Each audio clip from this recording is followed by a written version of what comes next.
Hello, hello. My name is Ralph, and you are Martin. My name is Martin. Yes, yes. Hi, Martin. How are you doing? I am very well. How are you, Ralph? I'm good too. Weird. I guess I tricked you guys. I did the hello, hello first. Yes. So here we go again. What is on your wrist? Well, oh no, you on can't. my wrist. Let's be. I'm first because my watch doesn't go with our topic. Exactly, and it's the brand starts with Z. So obviously I come first because the watch comes last. Sure. Last, right? Okay. Perfect it's logic. A Zenith. Yes, completely. It's a Zenith DeFi 21. Zenith El Primero DeFi 21. I think. Yeah, it's a long name. Anyhow, so that's I think the one with the solid dial, panda, silver and black. Ceramic bezel. Yeah, a ceramic bezel and a titanium watch with a titanium bracelet. I have to say I never understood what the purpose of that ceramic bezel was. Yeah, it's black. Grand Seiko also makes a similar blue ceramic bezel, which when the ceramic bezel doesn't do anything. Well, I think the good thing is it doesn't scratch. Yes, okay, there is a purpose. I mean, it has polished on the side, right? It's angled, and on the top it's brushed. And it will always stay pristine. Correct. So I guess there is benefit because it's ultimately your bezel is what you're scratching the most. I guess so, yeah. Thank you for pointing out the purpose of that. So what is your wrist? On my wrist today is the watch that I actually took to Europe last month when I went. It is the Grand Seiko SBG M221 GMT on my suede Hodinkee. It's a beige suede Hodinkee strap. So this is the automatic version. Automatic. Yeah. The 9S 60. It's written so small I can never read it. I don't know if the 9S 64 or 65 is the automatic. Right. But it is a 9S movement. And it is the 70-hour power reserve. Which is coincidentally also our topic for today. Yes. Grand Seiko. Grand Seiko. Or Grand Seiko. As Tim Mosso at Watchbox would say, Grand Seiko. Yes, Very 9S grand. 65 is the automatic. Yeah. So I believe 64 then would be the manual. Correct. I'm right. So I'm right. You're wrong. I'm big. You're little. How many Grand Seikos did you own? So far only two. And surprisingly, I have kept both. Wow. And none have. I haven't even thought about selling any of them. Meanwhile, if you know my history with Tudor, with Rolex, nothing stays. Yeah. It's a very fluid relationship with those brands. But for some reason, the Grand Seikos, I just think they're such good values. But ultimately, it comes down to the fact that I chose my Grand Seikos very carefully. I had a few characteristics that I was looking for. Mm-hmm. I avoided going for the fancy dials, because I do have a sneaky suspicion that at some point I would get tired of it, or it would be too bright.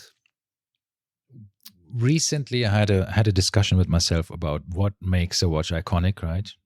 I think, yes, I was there. And I think is iconic, and that's one of the things after we recorded, I thought, after we discussed all of this iconic watches and why they are iconic, is an iconic watch a dull watch? Because it's so unoffensive. It is just. It's not that it's a dull watch, but it is a very plain or basic watch. Yeah, right. Dull gives it a negative connotation. Yeah. If you look at the Submariner, what I meant, or the Rolex Explorer 1, you cannot think of a simpler watch. Yeah, it's a bit boring. Right? It is boring, but that's why I'm Captain Boring, right? Everything in my collection is very, very boring. Okay. And I'm okay with that. Once again, but that's what kind of stands the test of time. So both of my Grand Seikos, I'll get into it in a little bit more detail later, but both of them were one of the original, when Grand Seiko was brought back in the early 2000s, late 90s, early 2000s, both of these were the first issued watches. And they've been around for, about 25 years now, in unchanged spec. Yeah. So it makes you think, okay, if it could live and still be in style 25 years later, we'll be fine for another 25. Yeah. Yeah, I think. I mean, yeah. Let me just say, I had 4 Grand Seikos. At the same time? No, maximum 2 at the same time. Okay. And now I don't have any. I have Seikos, but no Grand Seikos anymore. Mm-hmm. So yeah, I sold them all. I think the last one wasn't really sold because I really wanted to get rid of it, but I just needed to free up some money because I had some more expensive watch incoming that I just needed to make space for and also get the budget for. Mm-hmm. So yeah, which 2 Grand Seikos do you still have? The one that you just already mentioned? Still have is the I have always had, right? So I have never gotten rid of any. So they're both the same color. They're both off-white, eggshell, whatever you want to call it. Mm-hmm. The first one is the manual winding 3-hander, the SBG W231, which is kind of the 37 millimeter small. To me, it was the modern interpretation of the Grand Seiko first, the original Grand Seikos. Very simple 3-handers, very elegant case. Is it the 37 millimeters? It's 37. You just said that, yeah. Exactly. And then after I had that one for a while, I was in the market for a GMT. And I wanted to buy a GMT, but I did not want to get a Rolex GMT because I already have a Submariner. And I felt spending another 40K dirhams on GMT when I have a Submariner sitting next to it, it would be a lot of overlap. I mean, ultimately, it's the same case, the same bezel, the same bracelet. If I would have gotten it on the Oyster. If you would have gotten the GMT Master 2 in black, then I was going for the black one. Exactly. So the one that I really liked was the black one. Yeah. The prices are going down now, and then ultimately I was a little bummed by this. So I said to myself, okay, so who else makes a GMT watch that is kind of known for GMT complications? Yeah. And Grand Seiko, right? Grand Seiko ultimately has in the last 20 years pumped out more GMT watches than probably that is true. Yeah, they have. And different varieties, different spring drives, non-spring drive, every kind of watch, quartz, mechanical, right? So every kind of watch that they make a GMT version of. They do not really make chronographs. Yeah. So generally your 2 choices in Grand Seiko are either a regular 3-hand, maybe you get a date, maybe not, or you get a GMT. Those are kind of the 2 things. No, I agree. I think it's a Grand Seiko. I mean, as I said, I had 4 of them. So my first one was also the third, I think the same case, 37 millimeters, SBGX, I think SBGX061, I think the black dial? Yes, the black dial with the 9F quartz movement. Yes. So if I remember correctly, so it's a similar case. Sorry, it's not the same. Yeah. The SBGX is a more sporty model. The SBGW is kind of the dressier, elegance kind of model. It's a more rounded case, polished. I was very happy with that. I mean, I wanted to specifically this quartz movement watch because I was fascinated by the precision of that, right? The absolute, the 10 seconds per year, plus minus 10 seconds maximum deviation of that movement, 50 years of service interval, all of that stuff. This is hermetically sealed movement, and all of this. I mean, I thought this is just amazing technology, and I wanted to have one. Then the 37 millimeters was so pause real fast. I want to talk about this for a second. So 061. So you had the double sign Seiko, and then underneath Grand Seiko. So then it was the 261.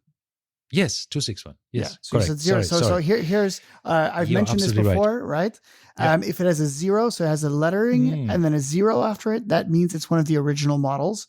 Back before Seiko and Grand Seiko split to form 2 separate companies. So you will see both of mine were around for a long time, right? Both of the models. So mine was the SBGM 021 and the other one was the SBGW 031. Yeah. So, and then of course, after they split, then they dropped the 0 nomenclature and put a 2 in front of it. So your 061 became a 261. Exactly. And that means it only says Grand Seiko at the top. It no longer says Seiko at the top with the GS at the bottom. Right. Fun fact. That's correct. Yeah. Yeah. So I really liked that watch, but I didn't get along with the 37 millimeters on my wrist at the time. Probably today I would be happy with it. Back then I felt it was too small. I was it's a long time ago. I think it was more than 5 or 6 years ago. So I wasn't really that into this size. So I decided to pass it on. I sold it. Then what was my next Grand Seiko? Oh yeah, I got the okay, now I can't remember the number. It was a champagne dial spring drive watch.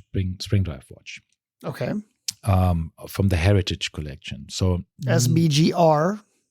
Yeah, 283, I think. Let's look. Let's verify. That watch with the spring drive and the transparent case back. This is what I needed. I wanted to have a transparent case back and I wanted to have a spring drive watch. And that watch fit the bill. And the cool thing about this one was, the price was attractive at the time.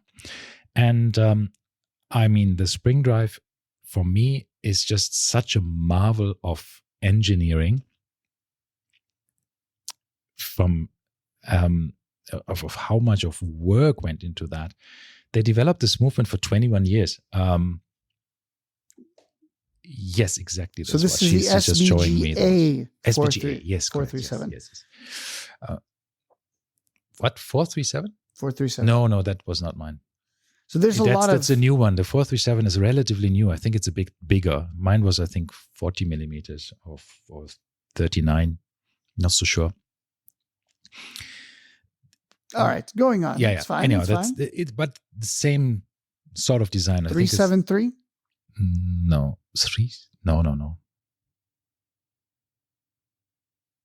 373. I think it's an older version of it. I think it was with 2, not 373. Anyhow, all right, doesn't matter. That doesn't really matter. 083 but this one is old. Yeah. 283, something like this. Then I had another one because I wanted to have the quartz watch again, but I wanted to have a blue dial, so I got the SBGN009, which was an anniversary model. Mm-hmm. I think 50 years of quartz watches or something like that. And it was with a blue dial, had a little quartz symbol on it, which you could see in specific light. A beautiful blue dial. It was lovely. Had a golden GMT hand, which I also really liked. Basically, I loved that watch. It was a bit big, tall, not big from a size otherwise perspective, bit tall because of the case design and the crystal. But I love that watch, but it had to go at some stage because I wasn't actually wearing it that much.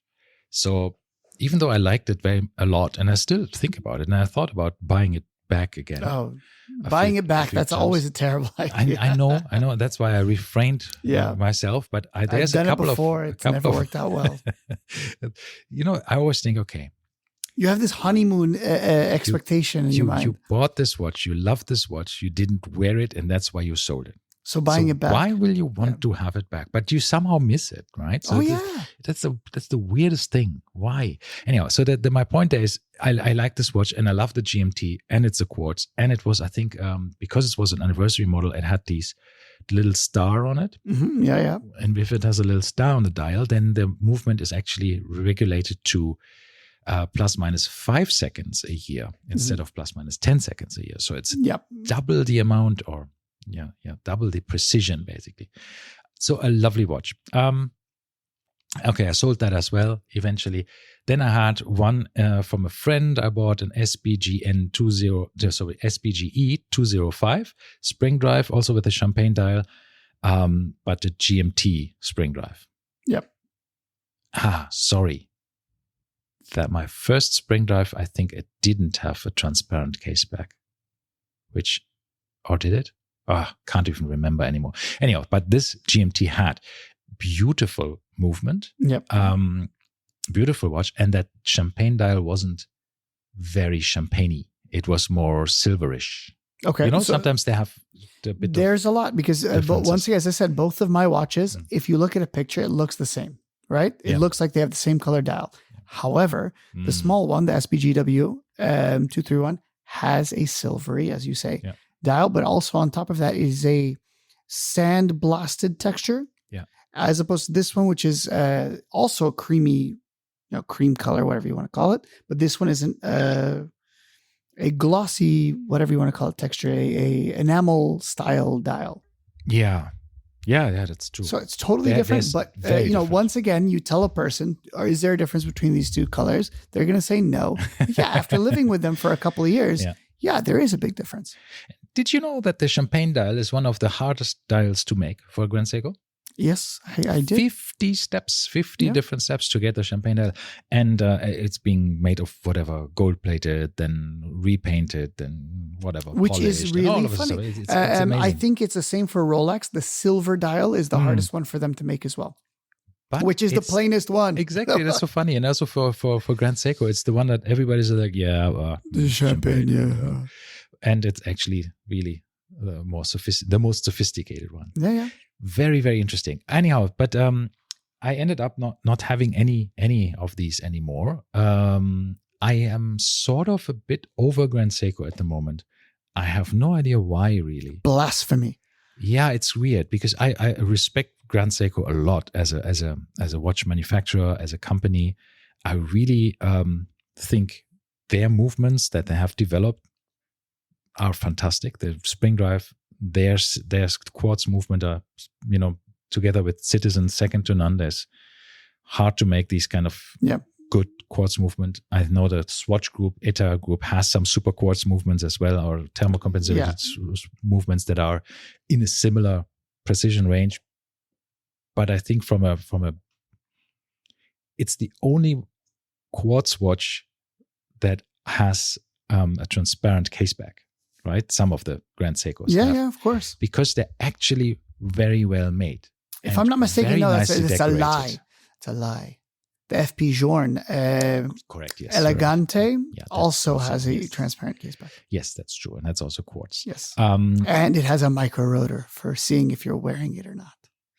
So you saw the micro rotor on the front of the Elegante? Yes, I wouldn't call it a rotor because it is. The whole point of the rotor is to, if you're wearing it. Yes, to get the information to the watch that if you're wearing it or not, correct. To show the time. But it's a rotor. It's a micro rotor. I wouldn't call it a rotor. Rotor usually for me depicts that it's charging something. No. This rotor is not. A rotor is anything that spins on an axis. A weight that spins on an axis is a rotor. Okay, it's a propeller. No, because propellers are. No, I'm joking. Yes. Okay. Yeah. Okay, it's a rotor. This is to indicate it's a weight. It's a weight that spins around an axis that indicates if you're wearing the watch or not. Because if you're not, the watch goes to sleep. Yeah, it will then just and it rest holds the battery for drumroll. We don't know yet. We don't know yet because none of them have actually died. But the I think it hasn't happened yet. Monsieur Journe says 20 years. Yeah, which is insane. And the watch hasn't yet been on the market for that long, so nobody really knows. But so far, I think no watch has come for a battery change. Yep, as far as we know. Mm-hmm. But anyway, all right, back to Grand Seiko. Anyway, so Grand Seiko is a fantastic watch company. I like that. I'm not. Let's talk a little bit about the history of Grand Seiko for the listeners. Okay. That want to kind of brush up on their history.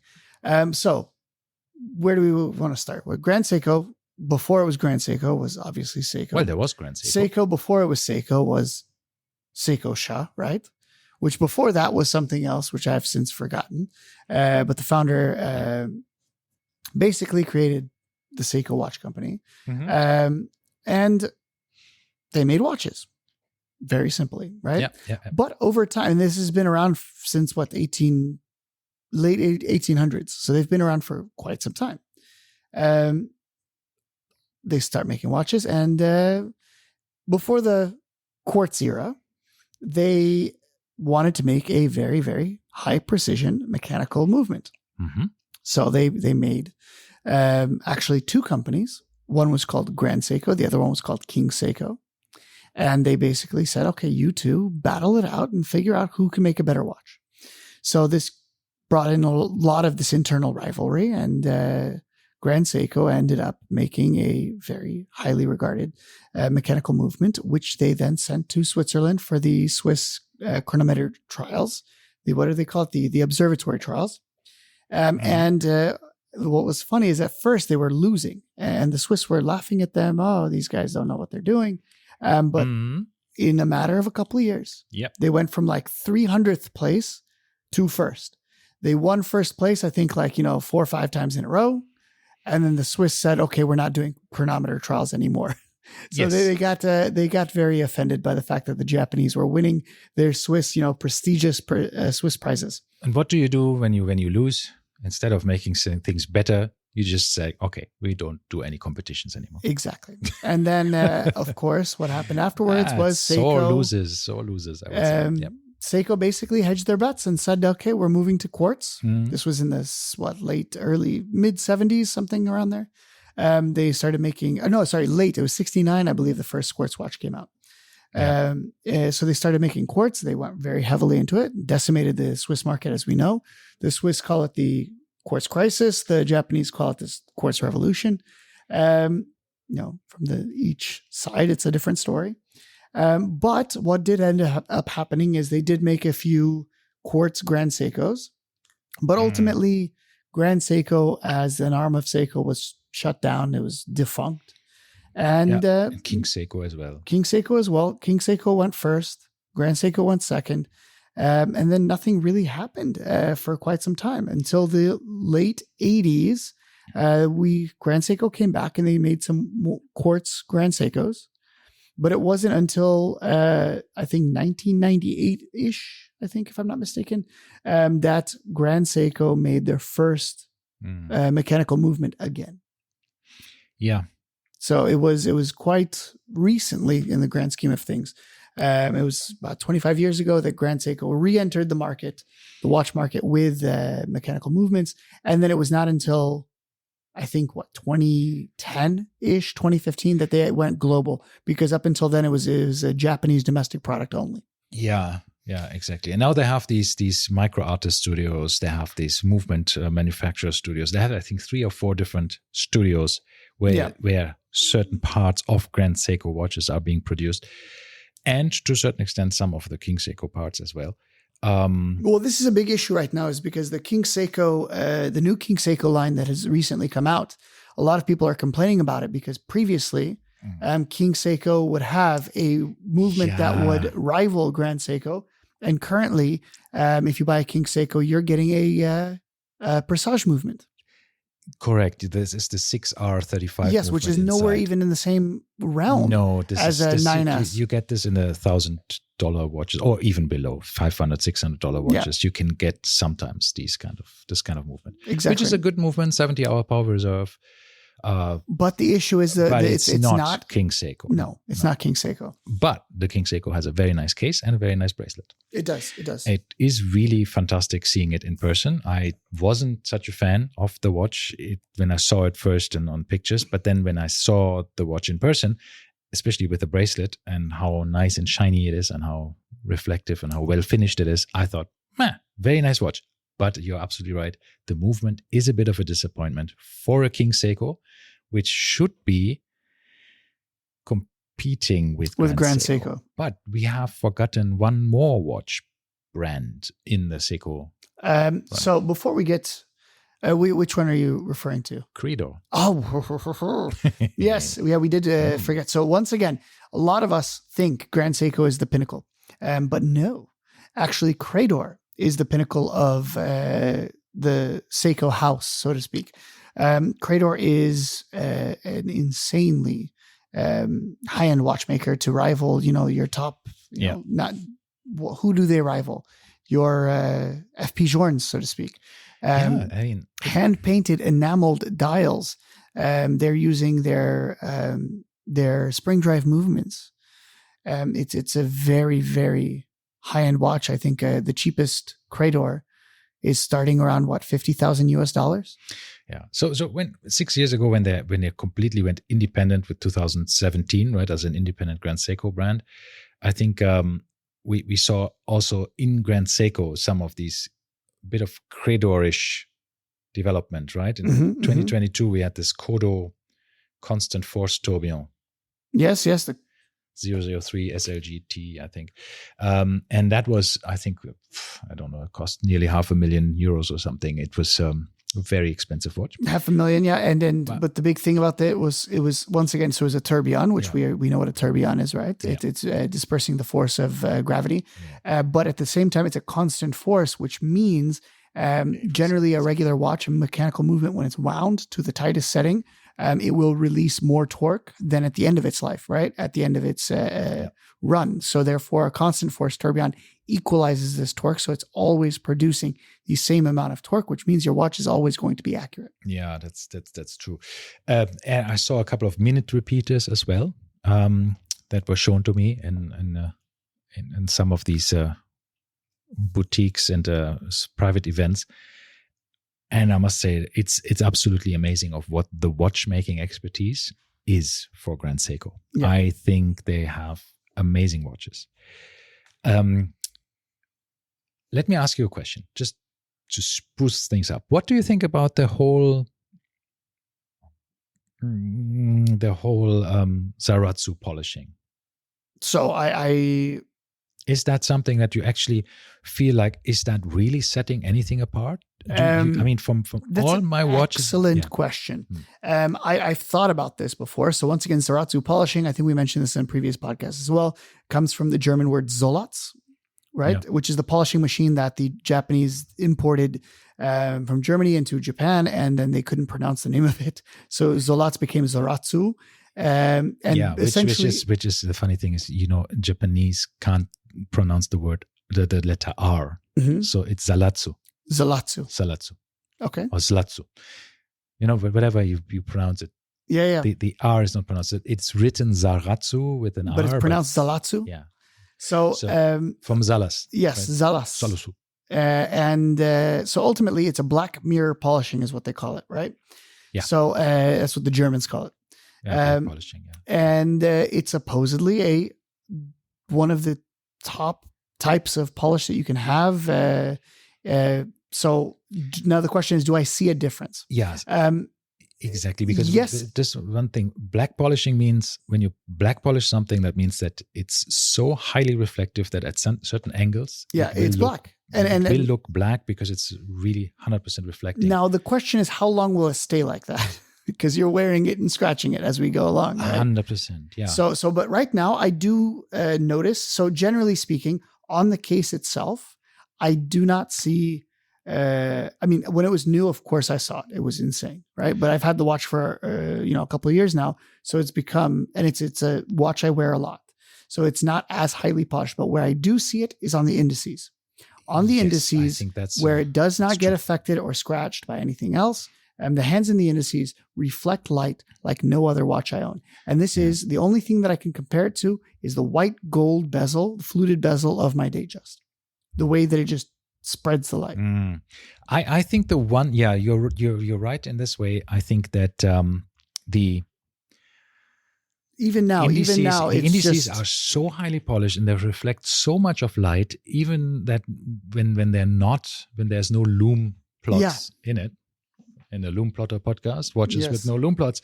I'm assuming across the table here, the hands and the indices are so sparkly. But it's also the facets that they use, right? Yeah, so they're not square indices, right? They're faceted trapezoidal indices, which are made specifically to reflect light. I totally agree. These are the indices and the hands. And the hands, the sword hands are just, I feel like brushing and polishing is they look so sharp that if I took one out and I stabbed you, it would draw blood 100%, right? You will cut my head right off. Will take a while, but I'll sit there and hack at it for a while. But this is what I notice. No, I totally agree with that. And compared to, for instance, the Datejust, which has a high polished oyster case, right? Yeah, it's night and day. It's not the same polishing. Well, I think in the beginning, I agree with you. When I had my watches, and all of them had Zaratsu polishing as well, were very, very highly polished. What I've also learned is that it's completely not, how do you say that? It's not distorting. your reflections are always non-distorting. Yes, so that means you don't really realize it, but no, you're absolutely right. yeah.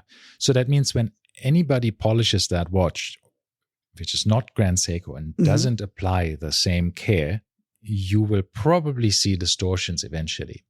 Yep. When you look at the reflections on that. So always be careful when you buy a watch pre-owned, and if somebody put their own polishing onto it, it might not be in this Zaratsu sphere anymore. Does it really matter much? Not really, I feel, from a case perspective. I think. But I bought both of mine brand new. Therefore, I did get to experience what it's like to take it out of the box and see it for the first time. And it's insane. Yeah, at that point. Mine, 2 of the 4 were also bought from the shop, but with me. And one was from a friend who didn't wear it much. So it was really still in pristine condition. But yeah, I agree. It is nice. But besides from the indices in the hands, I not 100% sure I can see so much of difference to another super high polished watch cases, to be honest. I appreciate their... So here, I'm going to hand Ralph 2 things. Okay. One is the Grand Seiko, and the other is my Rolex Explorer, which has a mirror polished bezel. And it's a flat bezel, which theoretically should not distort. So I'm going to give you both. You take a look. And you tell me how you see your reflection in the case of one versus the bezel of the other. So look at yourself in the Rolex first. Yeah. It's on the side, yeah? Is the side polished as well? Well, yeah, it's round though, but it's polished. So no, look at the bezel. Look at the bezel of the bezel itself is flat. You'll see your face reflected in the bezel, right? And then you look at anywhere else on the Grand Seiko because it's all polished. But you see that you have a perfectly non-distorted image in the Grand Seiko, and in the Explorer, you look terrible. True, there is distortion in the bezel. Yeah. And this is an unscratched bezel that's frankly relatively new. So, but it's a very strange distortion. Yeah.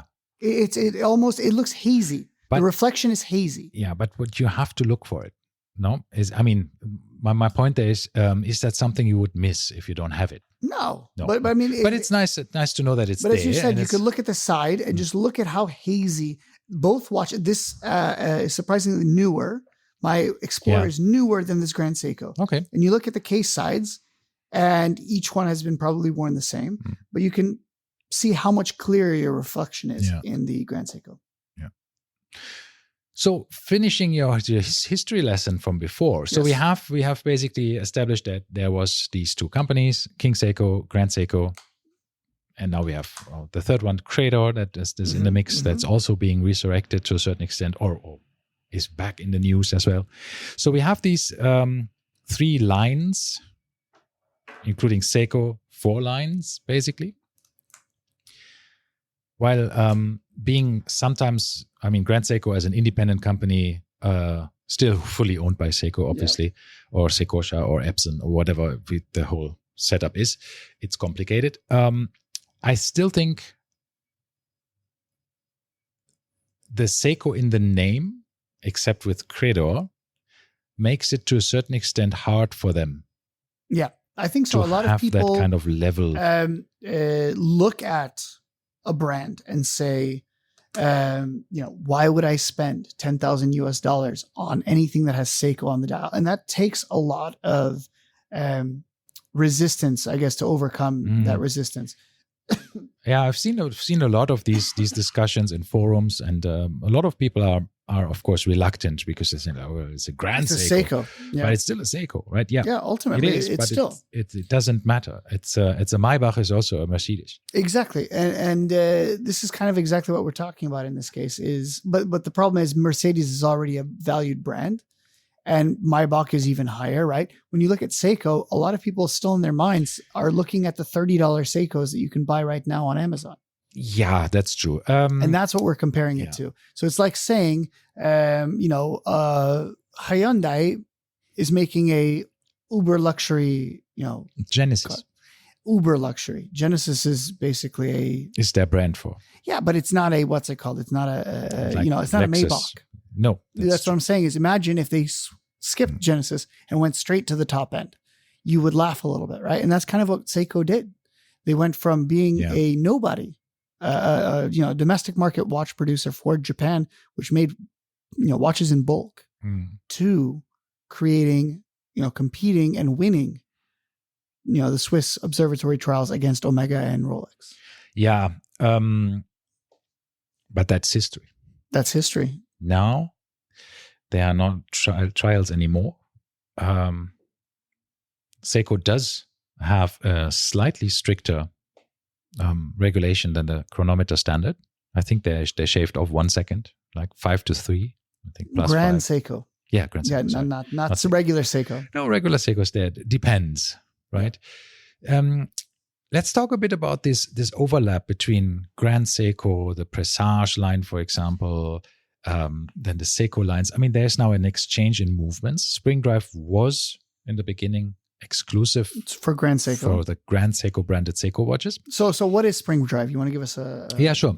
Spring Drive is a mix of a mechanical movement. It is a mechanical movement. All the hands, everything that you see moving in the watch is being driven by the mainspring. Every movement comes from the mechanical parts of the watch. However, the escapement is regulated by a quartz crystal. There's a small spinning wheel that has little magnets in it, and these magnets are being like a brake disc. There's another set of magnets, and this little spinning balance wheel that's rotating, I think, 8 times a second, creates with us, because it's attached to the mainspring, it will automatically start spinning. And then the energy that is being done by the magnets going past these other magnets, that is like a small dynamo effect.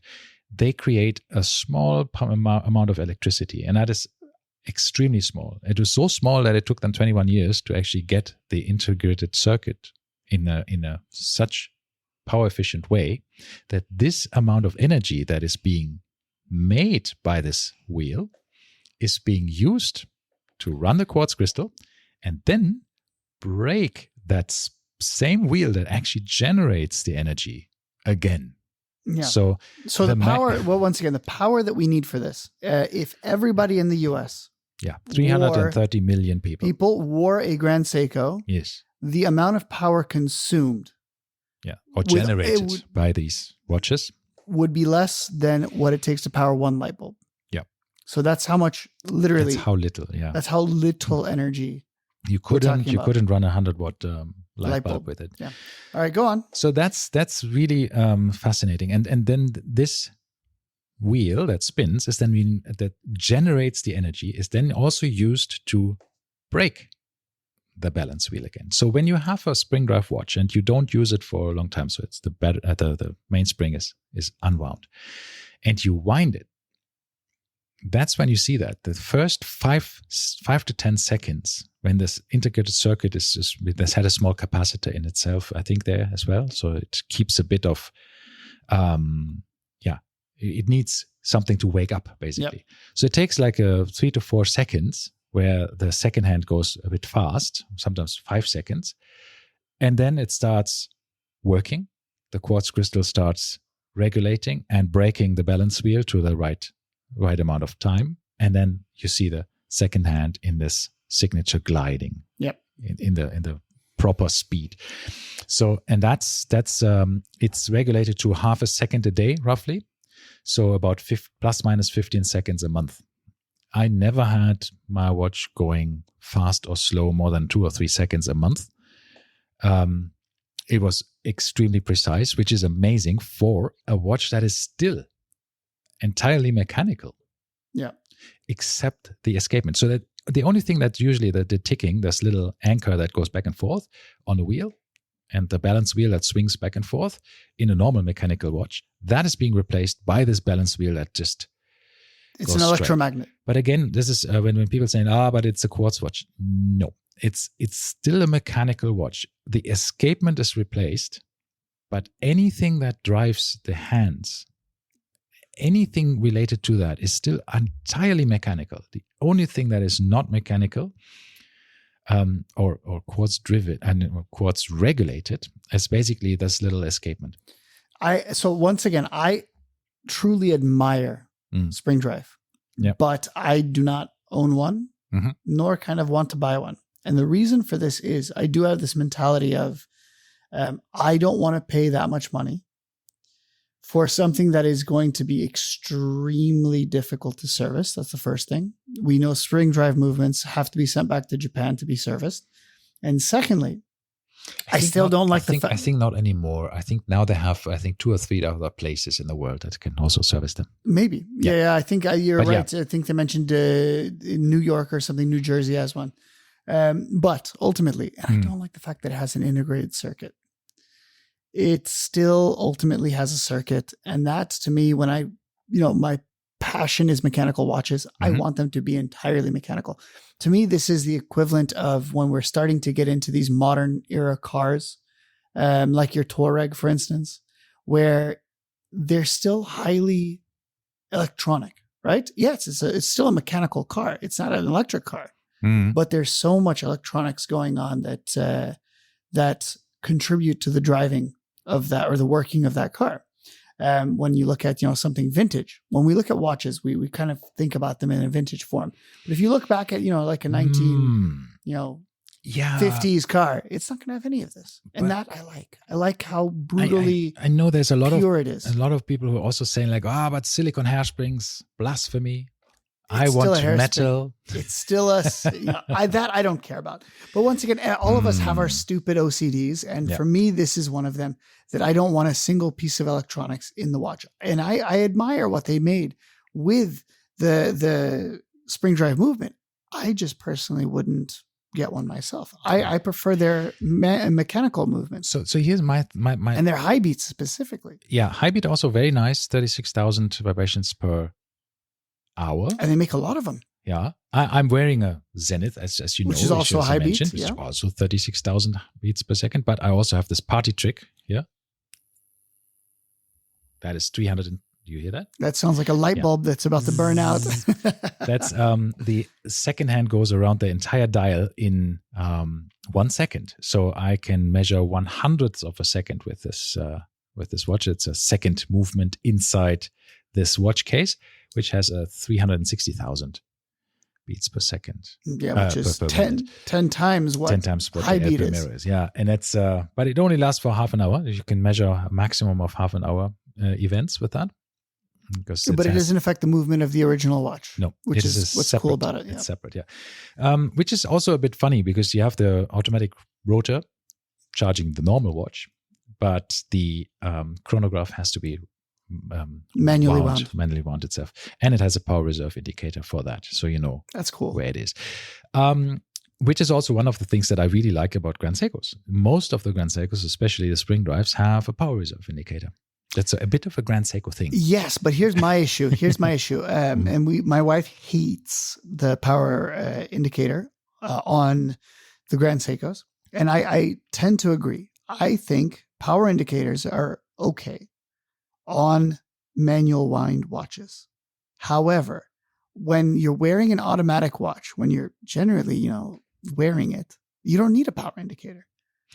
I think the idea of having a power indicator on an automatic watch is that when you put it down that it has enough to make it till tomorrow. But once again, at that point, it doesn't matter. But for me, I think it's more I could agree. I mean, I love power indicators. I don't know why. I do too. I think they're cool. I think they're super cool, but functionally. I could agree with people that are saying like, well, then put it on the back of the watch.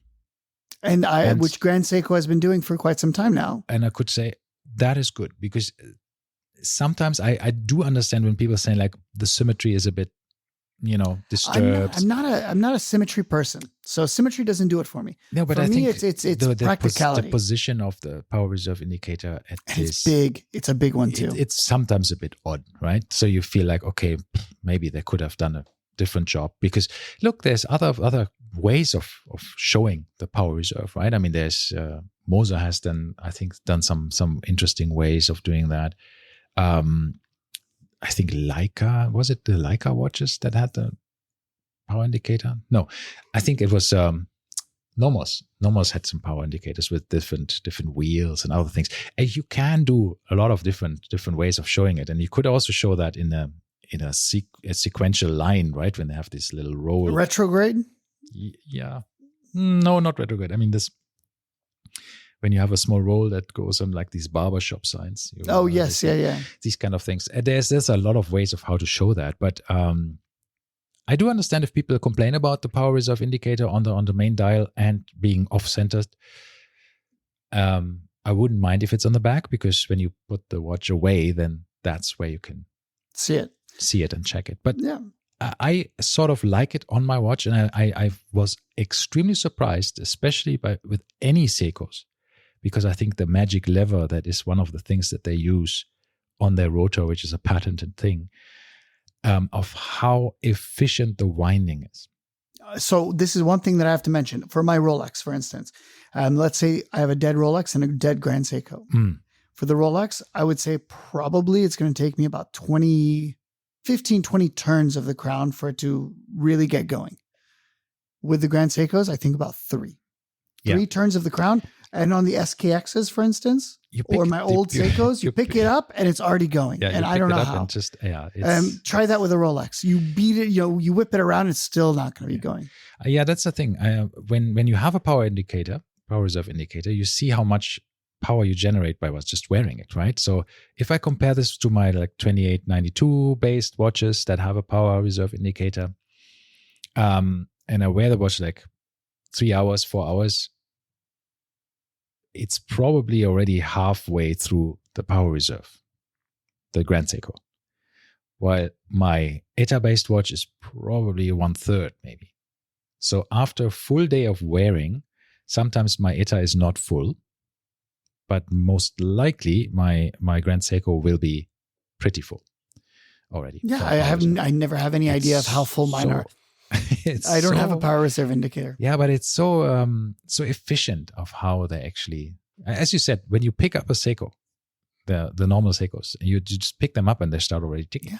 And you think, I didn't do anything. I didn't even shake it. Right? Yep. You just. But also, this is kind of needed because the old Seikos didn't have manual winding. True. So you had to do the little, you shook it a little bit to get it going, and then you put it on. Yeah, the 7S movements they didn't have. Which I still don't understand. Why is the 7S movement worse than the 6S, right? Logic would dictate the 6S would be worse than the 7 would be, especially because 9S is the Grand Seiko movements, right? So 6 is a better movement than 7. 7 is worse, and 9 is the best. Yeah, I think it does make sense. But anyway, that's nitpicking. So what do you think about the dials in general? Grand Seiko, because we haven't even touched on dials. So I believe Snowflake dials. The Snowflake was the first texture dial that they came out with. This the original Snowflake, was in 2005. People often forget how old the original Grand Seiko was. It was single signed. I believe, is it 2010? Maybe it was 2010, but it was around 15 years ago now. So it was quite old. I'm gonna verify this. It doesn't matter really, but they had textured dials before, and they had texture dials before. So point of my story is that I'm still trying to find it. I think that's one of the reasons probably why I'm a bit over Seiko at the moment. I think there's too many of these texture dials. Yeah. I think they have some really nice Lake Suva and these foresty ones. Yeah, 2005, I was correct. The white birch and all of these things are absolutely fascinating when you look at them.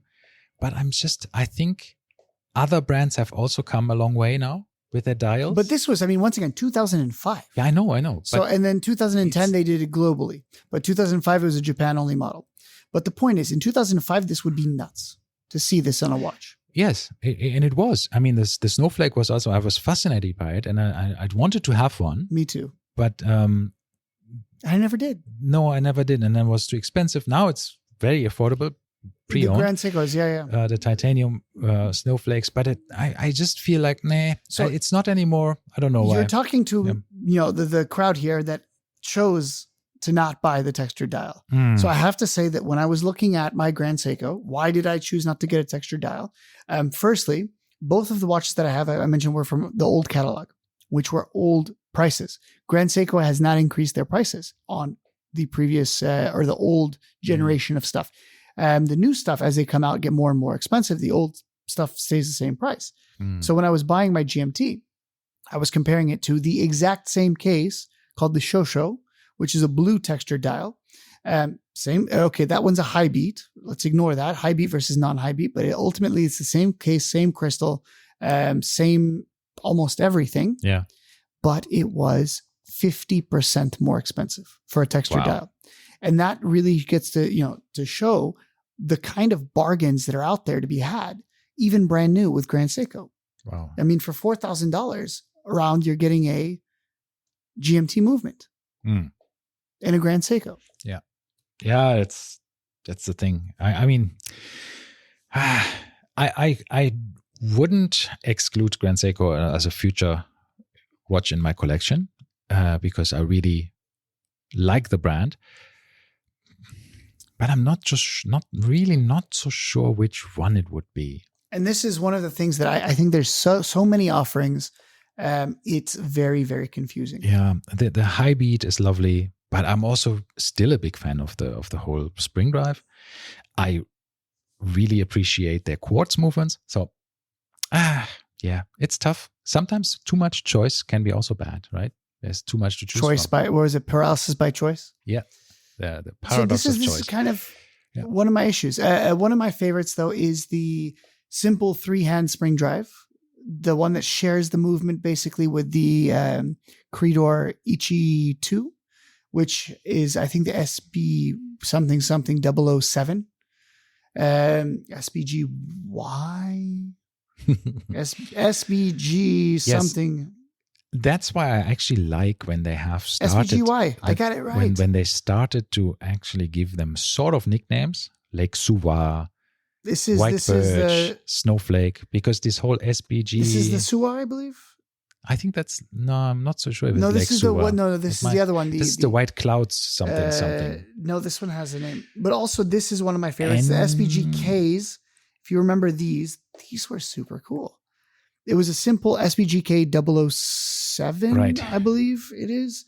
And these were basically a very simple 2-hander sub-dial for small seconds. And on the opposite side, on the 3 o'clock, they had the sub-dial for the power reserve, manual wind. Yeah. This is also cool. Very, very unusual to have a small seconds at 9 o'clock, right? Yeah. Which a lot of very unusual. No one does that. Yeah. So I'm trying think of what the name of the blue dial 3-hander was. Omiwatari. Yeah. Okay. That's what it was. That rings a bell. But I think this is a bit of the what also I think for me personally got me a bit off the Grand Seiko train was their whole inspiration by some nature phenomenon that was observed somewhere in outside the Japanese of the prefecture of in the micro artist studio, when they look out of the window and they see the clouds forming over the mountains in a specific light of during the day, and then the waves in the snow, and then the blood and the water and and you get like, okay, fine, whatever, right? No, and this it's is a funny, lovely dial. Exactly. And this, the funny thing is, this does remind me of the Glashute, the 60s annual editions. The red or the orange dial, the green dial, and they always say something. They have the glacier blue is what they call the blue dial, and it's the exact same stuff. We're talking textured dials, but there's just funky colors, and the Germans are doing the same thing. And for the green dial, they said it is resembling the forest outside of the German forest of whatever, the pine trees. And I'm like, you're doing the same exact thing that Grand Seiko is doing, but Grand Seiko has been doing it for 15 years longer. Yes, but I think it's But they try to do these stories as well. The stories sometimes feel a bit too contrived eventually, right? Especially when you have a watch that is pink and you have the same dial that is blue. And it's in exactly the same structure. So you can actually put them next to each other and there's exactly the same structure. Because sometimes you think like, the snowflake is different, right? Every snowflake is different. It's not. It's every dial is exactly the same, right? Mm-hmm. And these dials are, one is pink, one is baby blue, and they have completely different inspirations. One is the cherry blossoms, and the other one is the whatever clouds over the mountains. And you think, well, is it really? Right, the structure is the same. But anyhow, so my point sometimes is it can come up as a bit contrived, while they're all beautiful and extremely well made. I think it's a bit of a party trick to a certain extent. And on that bombshell. And on that complete rubbish. Yes. Opinion of mine. We end this. Yes. So what once again. So do you have any closing remarks? Any Grand Seiko that is on your horizon that you're eyeing at the moment? No, absolutely not. I think with the two Grand Seikos that I have, I've kind of covered their what I want out of the brand, and I think that these two are going to be timeless, as opposed to the modern. I'm a little worried. Are these textured dials? How are they going to look in 20 years' time? Are they going to be cool? Are they going to be just, who knows, outdated? So that hence, I chose very boring, as you said, boring dials, and I'm okay with it. Okay, I think they look still good because they are not too flashy, right? They're not. They're very understated. They are all very confined or refined as well. And they're not gaudy or weird. They're not. I think stealth wealth. Once again, this kind of idea that we talked about last time of stealth wealth, where no one knows. Ultimately, no one knows what a Grand Seiko is in the outside world, right? Yeah. Outside of the watch world. Yeah, that's right. And that's kind of why it's cool. It's not a Rolex, and you know what it is, and that's all that should matter. Once again, as long as it makes you happy, right? Exactly. And yes, my Grand Seikos made me happy when I looked at my wrist. I always liked to see them there. But for some reason, they just snuck out of my collection. Yeah. But maybe one will sneak back in. Yes, Let's see. Okie doke. All right. Thank you very much. Thank you. Follow us on Instagram and all the other social medias at Lume Plotters, and message us, write us, etc. See you next time. Bye-bye.